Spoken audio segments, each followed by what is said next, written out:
Business Focus with Kudzie, Sharara on the Champions League Breakfast. Business Focus, as always, with Kudzie, Sharara. Good morning to you, Kudzie. How are you doing today? Good morning, Nashi. Good morning, everyone. We appreciate it's Business Focus, as always. So, Kudzie, let's look at a lot of the things that are happening in the world of business. Let's begin with the Zimbabwe Stock Exchange trading update for yesterday. Thank you, Tinashe. So yesterday was another down day on the Beresi. The market coming off again with the top 10 index losing 0.71%. In fact, let me put it this way. I think we could say it was trading flat because you have your top 10 index coming off, then you have your medium cap index gaining, and then you've got your top 15 coming off as well. So it was sort of like a mixed bag. And looking at the losers for the day, ZB Financial Holdings was the biggest loser with a 6.24% drop, followed by EcoCash Holdings, second day running, where it is closing in the negative territory, down by 4.86%. Econet also coming off by 2.69%. And then you have Star Africa easing 1.69%, and then Tanganda dropping by 0.22%. So this is the first time that Tanganda has recorded a drop in its share price since its announcement that it is set to delist from the Zimbabwe Stock Exchange and list on the Victoria Falls Stock Exchange, and also raise about $7.7 million. And then, however, there were other counters that recorded gains. CFI being the top riser with a 14.99% gain. National and Holdings continues with its winning streak, up by 12.04% to take its year-to-date gain to 1,655%. So that's that has been a good run for Marsh Holdings. Miku's also up by a margin of 0.31%. Wheeldale up by 0.22%. ZHL up by 0.09%. I remember Wheeldale at some point they announced to the market that they were looking at using some of their idle land for housing development, and they've been quiet about that.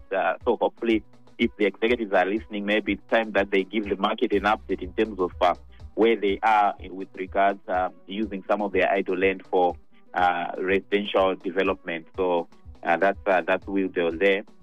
And then on the Victoria Falls Stock Exchange, the market was positive, up by 0.52%. And about $130,000 changing hands there on the Victoria Falls Stock Exchange.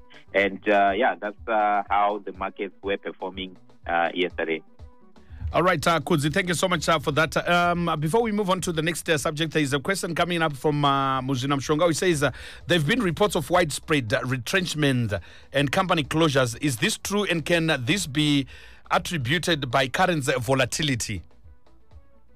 Look, I can't deny or confirm whether there's been widespread retrenchment from various companies, although we have had a few that have done that have been in the public domain to say this is what we are doing. I think we have seen that from the miners, for example. We see it from Mimosa. We also saw it from Zimplats. We also saw it from CBZ that have already also retrenched quite a number of their executives, and they are now looking at also how they can also do it with regards to the rest of their staff complement. So there is that retrenchment through probably what they are calling restructuring, but it's the retrenchment all the same, and that is happening for these institutions that they've been in the public domain with their information. So I wouldn't say it's entirely because of current distortions. Because if you look at the miners, the platinum miners, for example, it's because the price of platinum has significantly come down to the extent that I think some of the prices, if you look at the price of palladium, for example, at some point it was trading above $2,000. Now it's below $1,000. And obviously that will hit your top line, it will hit your bottom line, and you need to do something about your cost of doing business. And unfortunately, sometimes it then leads to retrenchment, but it's not because of the current distortion. And then you look at CBZ, we are now going into the digital era where there is a digital transformation across various industries, and where employees are being replaced by machines, by artificial intelligence, and realignment of the businesses. You know, you might have some units, for example, for CPZ, they said some of the units where they had like people who were called to be an executive, but the units were so small for them to have an executive, and you need to then restructure and realign. So, but I can't rule out that current distortions have also resulted probably in some businesses struggling, and and it won't be a surprise to say some companies have had to retrench, because whatever they are earning now is not enough to sustain their workforce. Okay. All right. Thank you so much, Kudzie. Hopefully our listener has been answered on that. 14 minutes before 8. You have questions to do with business. Drop them up on 0719 100404. Kudzie Sharara will be able to help us understand more out of that. Kudzie, let's look at the latest update in terms of Delta Corporation results. Thank you, Tinashe. So Delta released their half-year results to the month of September. So their full year is up to March, then their half year is up to September. So they've come up with their numbers to tell us how they are doing as a business. And when you look at their lager beers, for example, they are still recording gains. Volumes were up by 9%. So they are now selling about 1.27 million hectoliters of lager beer, or what we call clear beer, up by 9%. However, when it comes to their sorghum beer, it seems like they are struggling a bit. In fact, it's across all countries where they are operating. So their sorghum beer, which we call that traditional beer in Zimbabwe, or Mapese, they put their own name for their brands, but it's sorghum beer all the same. And they are struggling across the countries that they operate in. So in Zimbabwe, volumes were down by 11%. And I'll tell you later on the reasons they gave for that drop. Then you go to Zambia, volumes were down by 20%. You go to South Africa, volumes were also down by 8%. So it hasn't been good for their sorghum beer. And, in Zimbabwe, for example, there is now a new player in that category, that's Insco, through their brand that is coming into the market of traditional beer.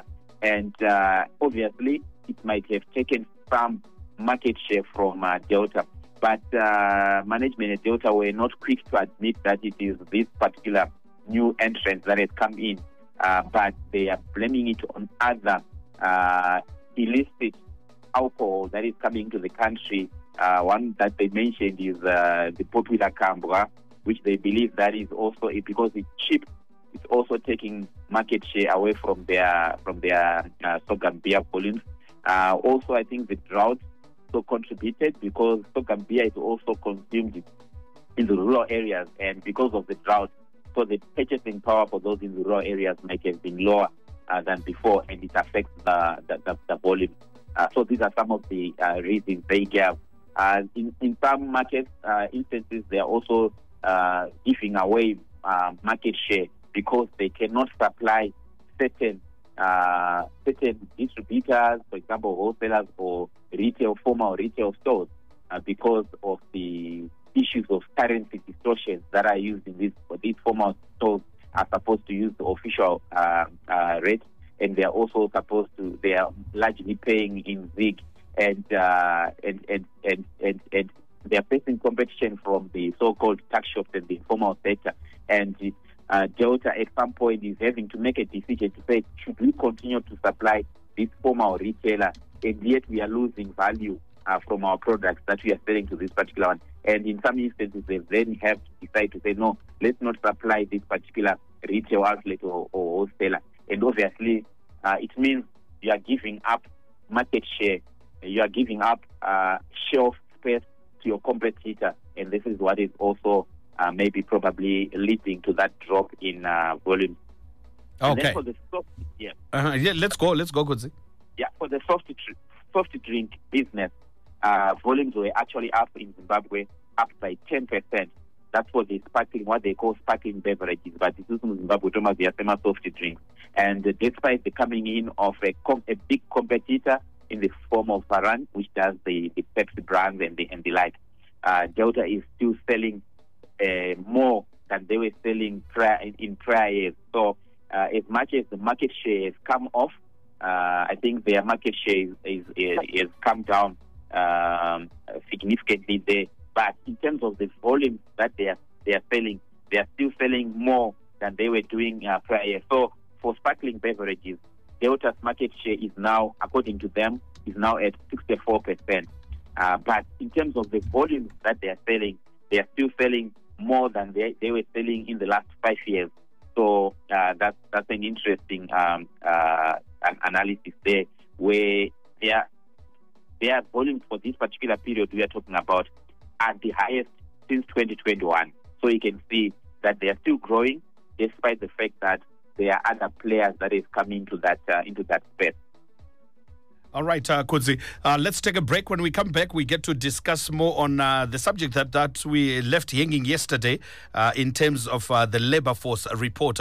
We're taking a break. When we come back, we discuss more in a bit. We've got it all. A wide range of industrial, agricultural and domestic wire solutions from Continental Wire products, including razor wire, barbed wire, game fencing, palisade fencing and more. Plus a variety of wire nails. Visit us at Corner Oakland and Plymouth Road, Southerton, Harare today, or call us on 0788 194 756 now. Also find Continental Wire products on LinkedIn, Instagram and Facebook.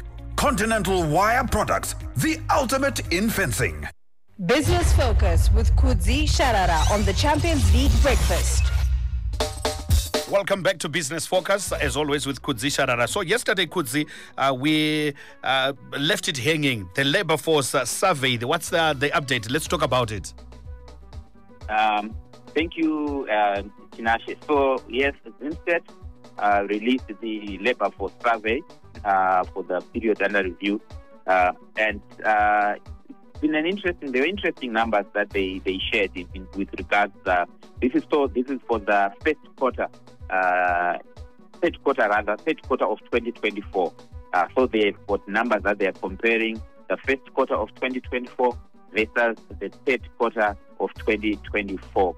And according to them, when you look at the working age population, so the working age population in Zimbabwe, it means that people who are eligible to work.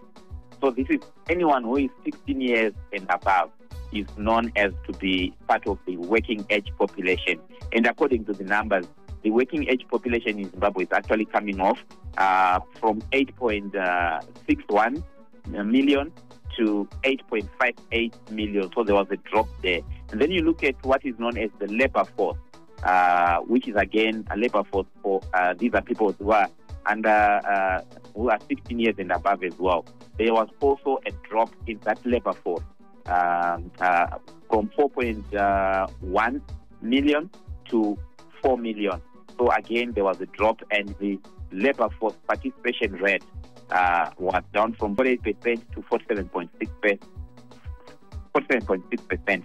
Then I was also looking at the total number of people who are said to be employed in Zimbabwe. The total number of people who are said to be employed in Zimbabwe. It also came off from 3.28 million to 3.19 million. So there was that significant drop in terms of total employed people. It means that there is probably about 100,000 people who were employed in the first quarter who are no longer employed. Who were no longer employed in the third quarter. There could be reasons for that. One of those reasons is, for example, if you look at the agriculture sector, where employment is seasonal. So in the agricultural sector, for example, you could see that the number of people employed in the agriculture sector dropped from 754,000 in the first quarter to 648,000. So the third quarter is your period from July, August, September. And I think there isn't much agriculture activity during that period when you compare it with the first quarter, which is January, February, March, where people, so you need a little bit of more people to work. So that could be the reason why the number of employed people actually came off. And then another interesting statistic there, Tinashe, is the number of people who are said to be informally employed. And get this right. So there is the informal sector. We've got people who are employed in the informal sector. But some might be employed in the informal sector, but they will be formally employed, registered with NASA. I would like to believe if you are formally employed, then your paperwork, even NASA, you are properly registered. But however, of the people who are said to be employed in Zimbabwe, which is 3.19 million, more than 2 million, I think 2.1 million are informally employed. But you are